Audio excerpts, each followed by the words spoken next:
রাস্তা দাঁড় করাই তোমাদের ডাকতে এসছি। এসো এসো এসো, তাড়াতাড়ি এসো। এই দেখো কি বলো তো এগুলো, এগুলো কর্ন। কর্ন মানে কি? ভুট্টা। তো আমরা এখন ভুট্টা নেবো। দেন কচি দেখে দেন।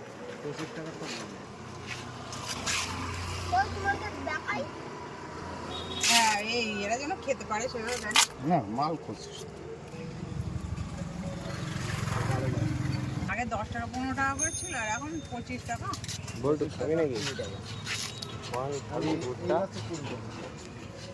একটু দাম কমিয়ে যাবে, এত দাম থাকবে না, কারণ আমাদের যেরকম কিনতে হবে সেরকম তো বেচতে হবে।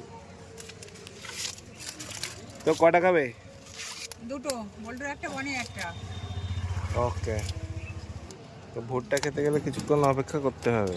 হ্যাঁ ভুট্টা এখন টাইম দিতে হবে। হাওয়া দাওয়া চলছে ভুট্টায়। হ্যাঁ বল্টু